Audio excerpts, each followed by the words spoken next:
We are now ready to correct the problems on page 18 that you completed on your own. Number 1, we have the problem 7 times 5 plus 3. Order of operations would state that we have to multiply before we add. So 7 times 5 is 35, plus 3 is 38. Number 2, you're going to first complete what's in parentheses, and when that's done, you'll divide it by 4. So 28 minus 20 is 8, divided by 4 is 2. Number 3, we are going to complete the multiplication, then the division, and then we'll go back and subtract. So 6 times 15 is 90. 10 divided by 2 is 5. 90 minus 5 is 85. Number 4, we have an exponent, so we have to do the exponent first. 2 to the 4th power is the same as 2 times 2 times 2 times 2. That actually gives us 16. 16 plus 6, or 6 plus 16, either way, gives you 22. Minus 1 is 21. The next problem, we have exponents again, no parentheses, so we start with the exponent. 3 to the 2nd power is 3 times 3, which is 9. 4 times 9 is 36. Then we go on to the addition, followed by the subtraction. 36 plus 18 is 54. 54 minus 9 is 45. And finally, number 6.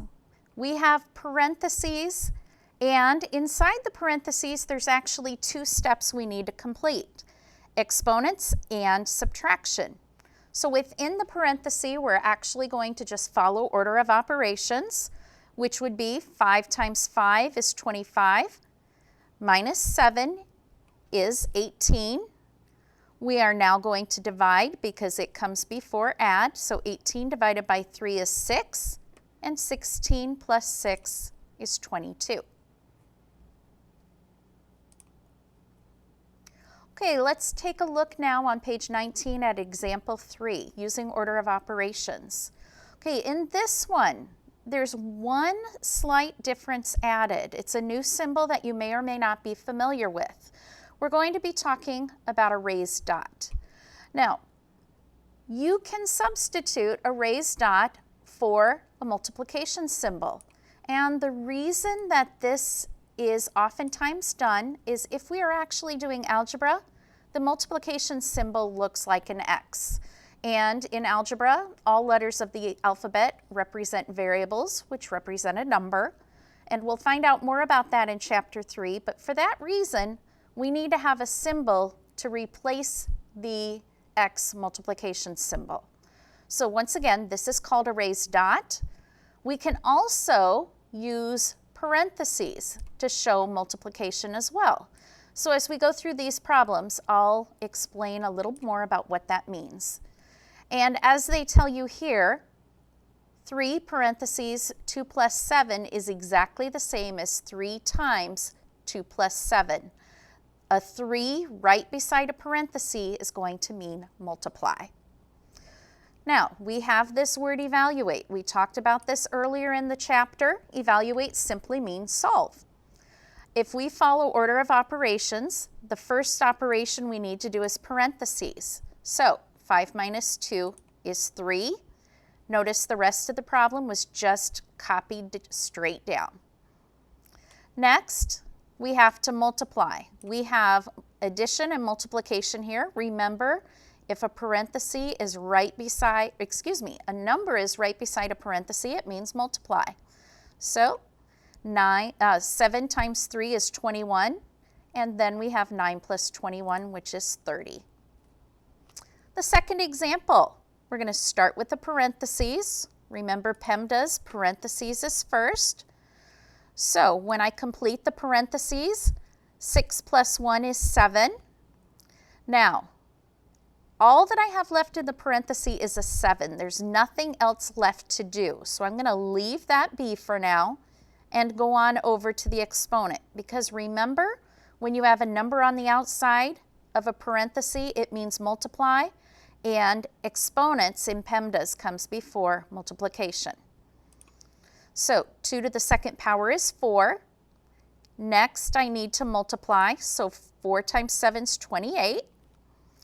Next, I have subtraction and division, so I need to divide. 28 divided by 4 is 7. And then finally, 15 minus 7 is 8.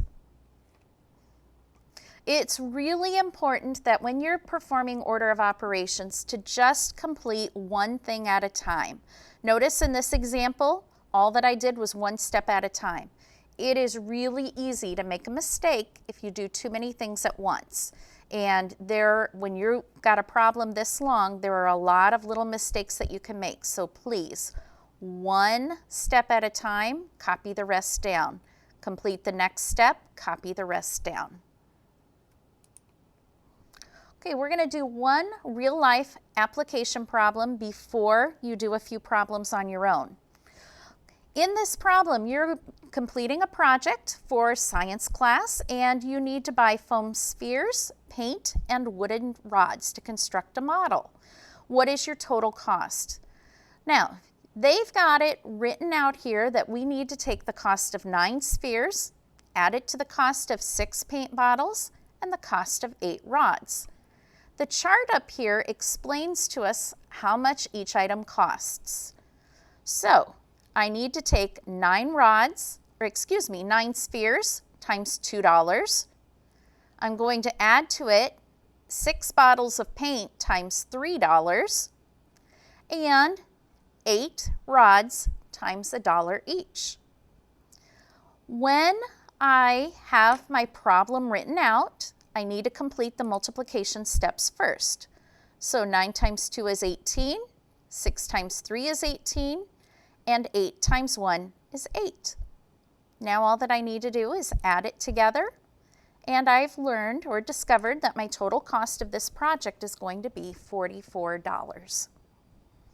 Okay, I'd like for you to now complete on the bottom of page 19 the 3 problems, evaluate each expression.